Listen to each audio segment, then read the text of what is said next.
గత ప్రభుత్వము ప్రాజెక్టుల పేరిట లక్షల కోట్ల ప్రభుత్వ సొమ్మును పెట్టి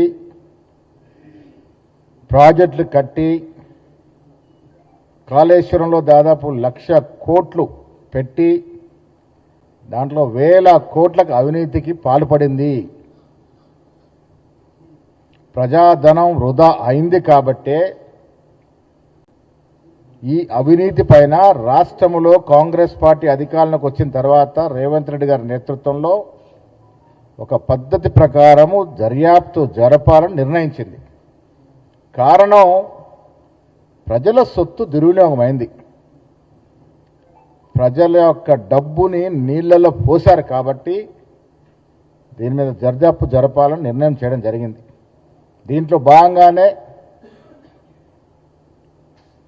సిబిఐ దర్యాప్తు జరపాలని కోరుతూ రాష్ట్ర ప్రభుత్వం సెప్టెంబర్ 1, 2025 కేంద్ర ప్రభుత్వానికి లేఖ రాసింది.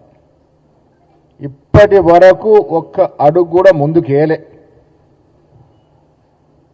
కారణం ఏంటో బండి సంజయ్ గారు చెప్పాలి. గతంలో కాళేశ్వరం ప్రాజెక్టు విషయంలో సిబిఐ దర్యాప్తు జరపాలని అడిగింది మీరు కాదా? బీజేపీ నాయకుడు అడగలేదా? ఇదే బండి సంజయ్ గారు, కిషన్ రెడ్డి గారు పదే పదే కాళేశ్వరం ప్రాజెక్టులో అవినీతి జరిగింది, సిబిఐ దర్యాప్తుకు రాయండి, సిబిఐ దర్యాప్తు జరపండి అని పదే పదే అడిగినారు. కాళేశ్వరం ప్రాజెక్ట్ అనేది పొడుగుతూ పోతా ఉంది. ఇది టీఆర్ఎస్ పార్టీకి ఒక ఏటీఎం లాగా మారిందని ఆనాడు జాతీయ బీజేపీ అధ్యక్షులు నడ్డా కానీ ఇతర నాయకులు కానీ రాజ్నాథ్ సింగ్ కానీ మాట్లాడలేదా? దానికి తోడు కేంద్ర కేబినెట్ మంత్రుల కిషన్ రెడ్డి గారు మీరు సిబిఐకి అప్పచెప్పండి, 48 గంటల్లో దీన్ని తేల్చి దర్యాప్తు ప్రారంభిస్తామనే మాట చెప్పింది వాస్తవం కాదా? ఇవాళ మేము సిబిఐ దర్యాప్తు అడిగి 8 నెలలు అయిపోయింది. ఎందుకు ముందుకు పోవట్లే ఈ తతంగం? కేసీఆర్ని ఎందుకు అరెస్ట్ చేయలేదని, చేయడానికి ఎందుకు సాహసించడం లేదో బండి సంజయ్ గారు జవాబు చెప్పాలి. వీళ్ళ బండి సంజయ్ గారు తుపాకీని మా ప్రభుత్వం పైన పెట్టి కాల్చాలనుకుంటా ఉన్నాడు. బండి సంజయ్ గారు తెలుసుకోవాల్సింది తుపాకీ ఆయన చేతుల్లో ఉంది, ట్రిగ్గర్ నొక్కాల్సింది ఆలస్యం. ఆయన చేతులు ఆయన భుజం మీద ఉన్న తుపాకీని ఆయన కాల్చకుండా మా మీద పెట్టేదో తతంగం చేసి దీన్ని తిరకాసు పెట్టి కాల్చాలని ప్రయత్నం అవుతుందో ఇది మీకు బీఆర్ఎస్ పార్టీకి లోపాయికారిగా ఉన్న ఒప్పందం బయటపడి చేస్తుంది. నీకు లెక్కలతో సహా చెప్తాను నేను. కాళేశ్వరం విషయంలో నేషనల్ డ్యామ్ సేఫ్టీ అథారిటీ, కేంద్ర ప్రభుత్వం ఆదినటువంటి అథారిటీ ఒక డీటెయిల్ రిపోర్ట్ ఇచ్చింది. వీళ్ళ బండి సంజయ్ గారు రాష్ట్ర ప్రభుత్వం ఎందుకు పోవట్లే అడుగుతుంది. దానికి జవాబు చెప్తా ఉన్నాను. దీంట్లో కేంద్ర ప్రభుత్వ సంస్థలు, ఇతర రాష్ట్రాల ఏజెన్సీలు యొక్క ప్రమేయం ఉంది ఈ ప్రాజెక్ట్ నిర్మాణంలో. అంతర్రాష్ట్ర విభేదాలు ఉన్నాయి.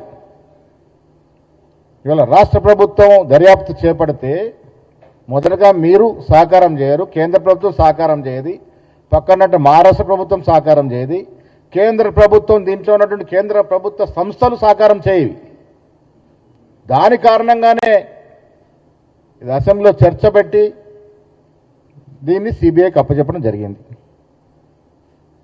అదేవిధంగా టీఆర్ఎస్ హయాంలో జరిగినటువంటి విద్యుత్ కొనుగోలు, భద్రాద్రి యాదాద్రి థర్మల్ ప్రాజెక్టు జరిగిన అవినీతి అవకతవకల పైన కూడా మదన్ బి లోకూర్ గారు 114 పేజీల నివేదికని రాష్ట్ర ప్రభుత్వానికి అందించారు. దీంట్లో కూడా ఇతర రాష్ట్ర యొక్క సంస్థలు, కేంద్ర ప్రభుత్వ సంస్థలు ఉన్నాయి కాబట్టి ఇది కూడా సిబిఐ దర్యాప్తు జరపాలని నిన్న జరిగిన కేబినెట్ సమావేశంలో నిర్ణయించడం జరిగింది. నేను చెప్పదలుచుకుంది బండి సంజయ్ గారికి మీ ద్వారా, మీరు లోపాయకార ఒప్పందంలో ఉండి సిబిఐ దర్యాప్తు జరగకుండా తెలివిగా అడ్డుపడుతూ ప్రజలు మిమ్మల్ని అడుగుతున్నారు కాబట్టి 8 సీట్లు మీ సహకారంతో గెలవలేదా? సిద్దిపేట, గజ్వేల్, సిరిసిల్లలో టీఆర్ఎస్ బలంగా ఉంది. అసెంబ్లీ ఎన్నికల్లో అత్యధిక మెజార్టీ సాధించినట్టు ఈ 3 నియోజకవర్గాల్లో సిరిసిల్ల ఉదాహరణ తీసుకుంటే అసెంబ్లీ ఎన్నికల్లో బీజేపీకి పడ్డ ఓట్లు 18,301 మాత్రమే. అదే పార్లమెంట్ ఎన్నికలు వచ్చేసరికి 72,500 ఓట్లు ఎట్లా పడతాయి? మీరు జార విడుచుకుంటేనే కదా. సిద్దిపేట అసెంబ్లీ జరిగే ఎన్నికల్లో బీజేపీ అభ్యర్థికి పడ్డ ఓట్లు కూడా 23,200 మాత్రమే. అదే పార్లమెంట్ ఎన్నికలు వచ్చేసరికి 62,823 ఓట్లు పడ్డాయి.